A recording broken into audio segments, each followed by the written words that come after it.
یہ جو بعض لوگ بہت ہی حیا کے خلاف مسائل پوچھتے ہیں، تو میں حیا کے خلاف مسئلہ پوچھنے سے منع نہیں کرتا، لیکن میں کہتا ہوں وہ انفرادی طور پہ پوچھیں۔ عام طور پر میں 5 سے 6 کے درمیان شام کو کال ریسیو کرتا ہوں،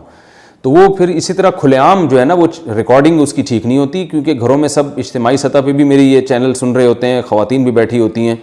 بیٹیاں بھی بیٹھی ہوتی ہیں، باپ بھی بیٹھا ہے، تو بیٹیاں باپ کے سامنے اس طرح حیا سوز مسائل سنیں، یہ پھر حیا اور شرم کے خلاف ہے۔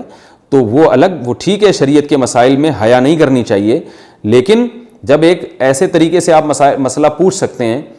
انفرادی طور پر، تو پھر کھلے عام وہ مسائل پوچھیں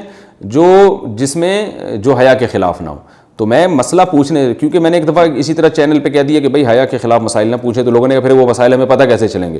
تو بھائی وہ مسائل ایسے پتہ چلیں گے کہ آپ اپنے کسی قریبی عالم سے پوچھ لیں، یا انفرادی طور پر میری کال اگر لگ جاتی ہے تو مجھ سے پوچھ لیں، لیکن کھلے عام اس طرح جو ہے نا وہ مسائل پوچھنا، اس میں گھروں میں خواتین بھی سن رہی ہوتی ہیں، مرد بیٹھے ہوئے ہوتے ہیں، بعض دفعہ وہ پھر مناسب نہیں ہوتا۔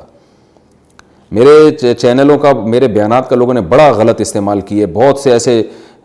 کلپ نکال کے نا اس پہ بڑے حیا سوز ان کے عنوانات لگا کے ان کو پھیلایا ہے۔ لوگ یہ سمجھتے تھے کہ مفتی صاحب یہ عنوان لگا رہے ہیں، اسی وجہ سے ہم نے چینل پہ اپنے قبضہ کیا ہے، اپنے چینل کو خود بنایا تاکہ اس چیز کو کنٹرول کیا جا سکے، اور الحمدللہ اس کے بعد کافی حد تک یہ معاملہ کنٹرول ہوا ہے۔ بینک کے گارڈ